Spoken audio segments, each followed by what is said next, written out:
Hey, this is Tim. Today I'm going to talk about some of the modifications that I made to my Kenai Pro Thermal one-person ice fishing shelter.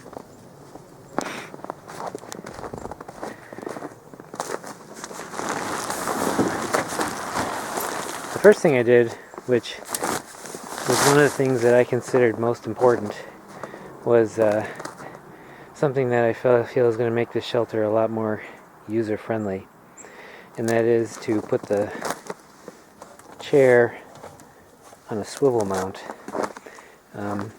I have a previous video where I did a review on this shelter. If you want to look that up, you can check that out. But essentially, the shelter had these two metal bars. They mounted across the sled.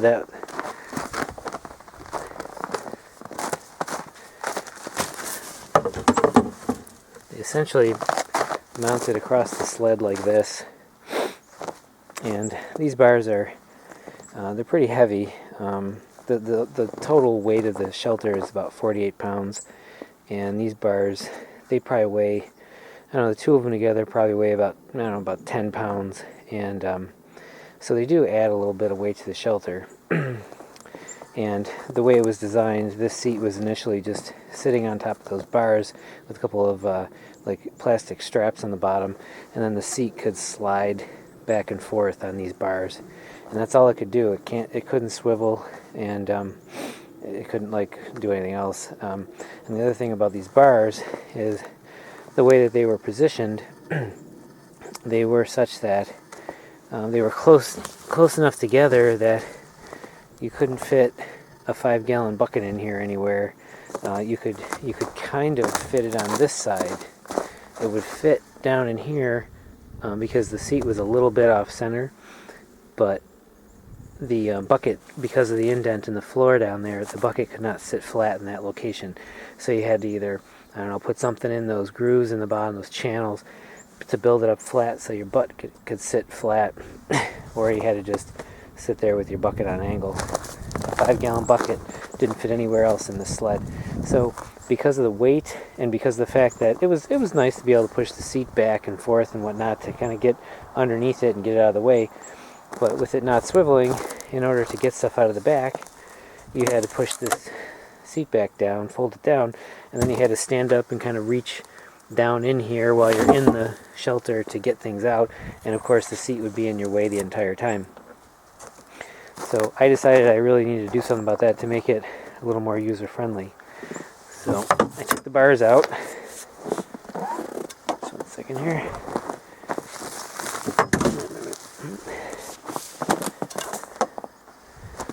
I took the bars out, and I made a swivel chair mount for the seat. So, and this was relatively simple. The way this chair mount works, the swivel mount works,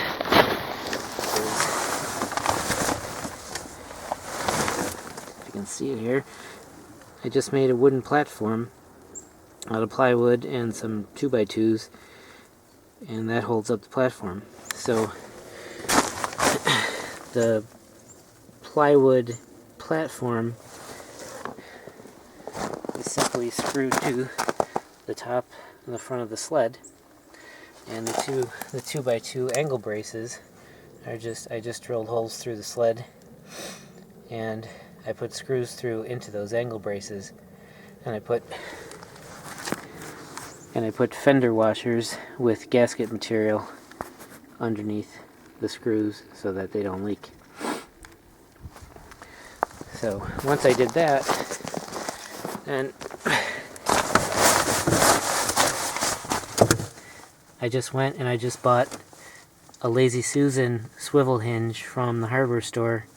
I think it cost about $4, and mounted it to the top of the platform, and then mounted a block of wood to the bottom of the seat, and then there were already holes drilled in the seat from the brackets that it had before.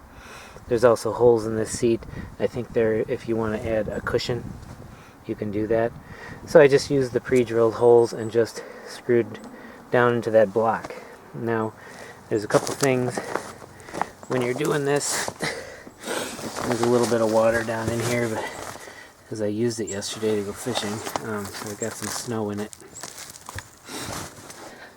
A second here.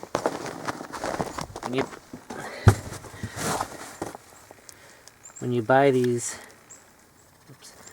when you buy these Lazy Susan hinges, the way that they tell you to hook them up or to attach them is you're going to be screwing the Lazy Susan into this platform first, and then what they want you to do is they want you to screw down from the top, and they want you to use self-tapping sheet metal screws and screw down in and try and hit small pre-drilled holes in the upper part of the Lazy Susan hinge. Tap those screws, thread those screws into those holes, but not far enough to go through so that it's touching the bottom plate of the Lazy Susan hinge.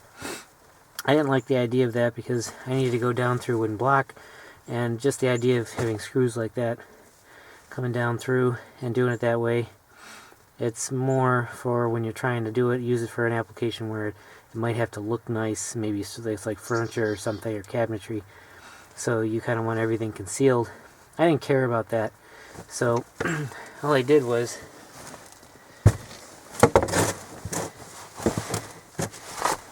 try and show you here. All I did was, instead of,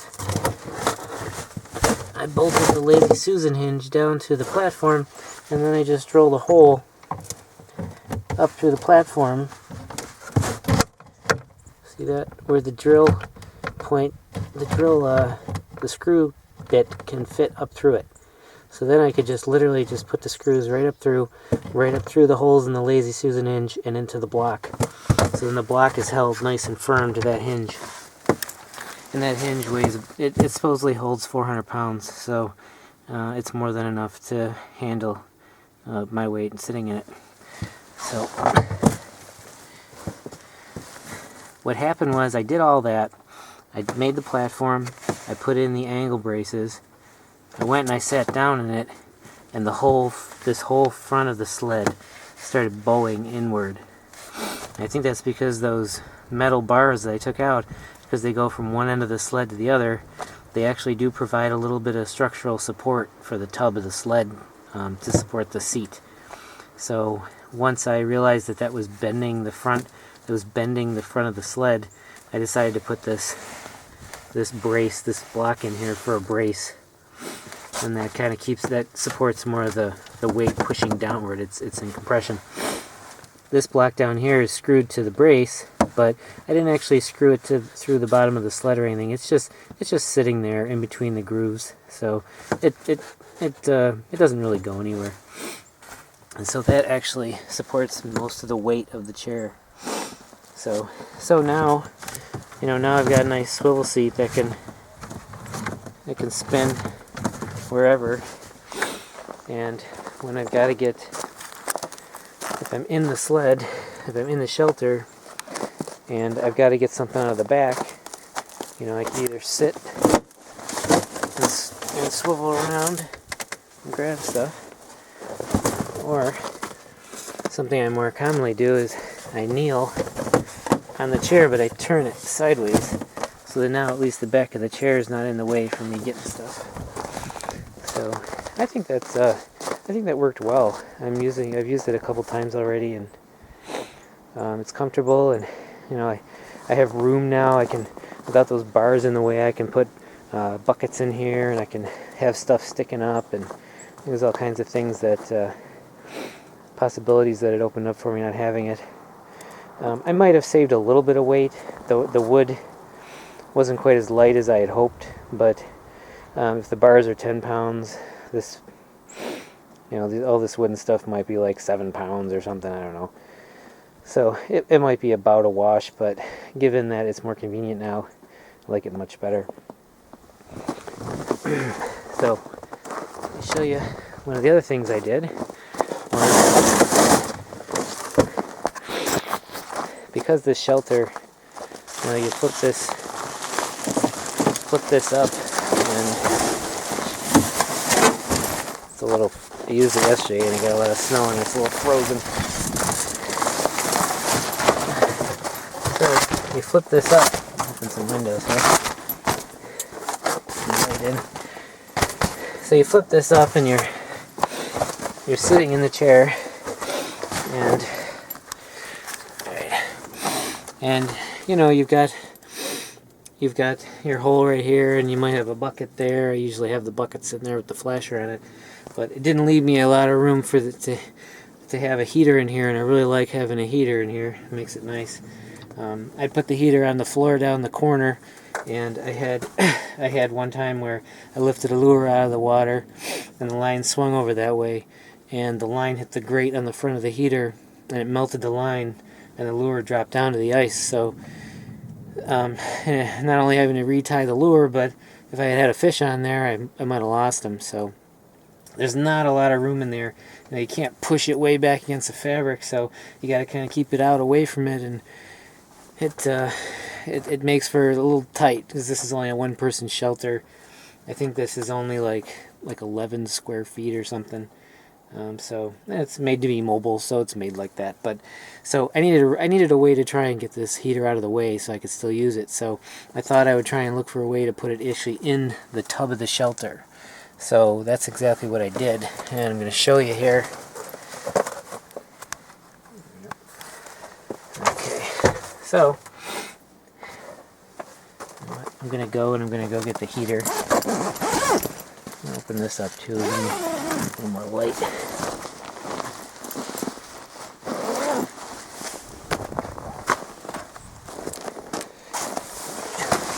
So what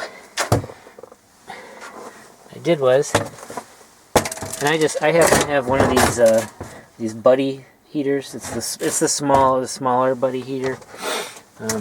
Good enough, plenty enough for this. It'll heat this shelter up in about, I don't know, a minute or two. Even on the low setting. So it was pretty simple. These buddy heaters, they've got slotted screw holes on the back of them. You can see them there. So I didn't want to just put screws in the side of the tub of the sled, because the tub of the sled is plastic, but it's not that strong. So you don't want to be putting screws through. It's not that thick either, so you put screws through and it wouldn't really support the weight of the heater very well, even though it's not that heavy. I don't think it would work very good. So I decided to just mount a wooden block on the side, and then put some screws into that. So in order to mount the block, I just literally just put the block on there and just put screws through the sled from the outside to secure the block, and then I just screwed the screws onto the block. And now I can just take the heater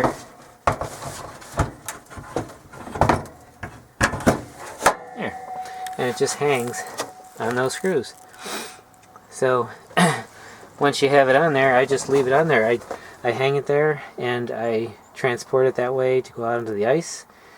I drag the sled by hand. I don't pull it behind a snowmobile. If you were doing that, I probably wouldn't leave it hanging there, but because I'm just dragging it by hand, it doesn't get a lot of bumps and stuff, so it sits there, and then I can just simply, I'm sitting in the chair, if I want to turn the heat on, I just turn it on.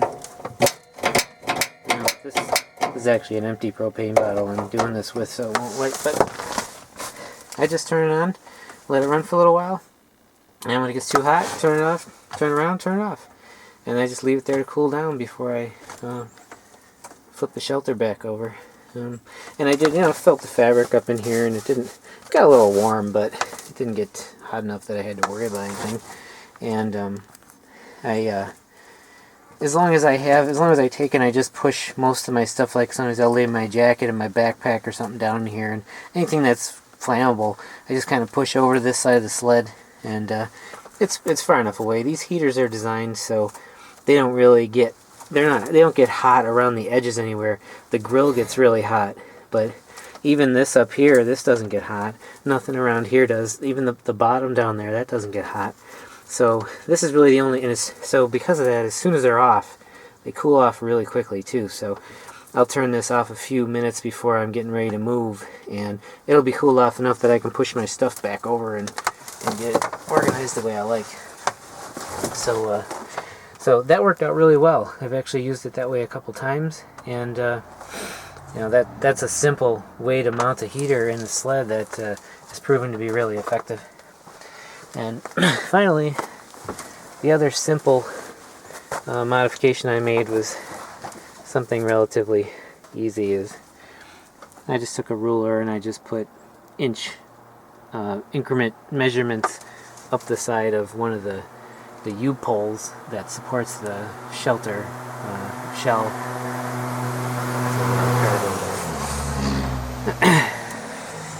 So I just did up to 30. I did up to 30 inches. Probably a little ambitious. I'm probably not gonna. I'll be few and far between when I catch something that's 30 inches or more. So most of my stuff tends to be panfish and less than 12 inches or so. So that this area here is probably the part I've used the most. So, anyways, so those are my simple modifications, and I think that you know, that's going to make my shelter, or it has actually made my shelter a lot more user friendly, because I've actually used it twice since I made those modifications, and I like it a lot more now. So I hope this helped, and help this give you some ideas to improve if you have one of these Clam Kenai Pro Thermal shelters, or maybe just some ideas on how to improve any other shelter that you might have. So again, I hope this helped, and good luck ice fishing. Be safe.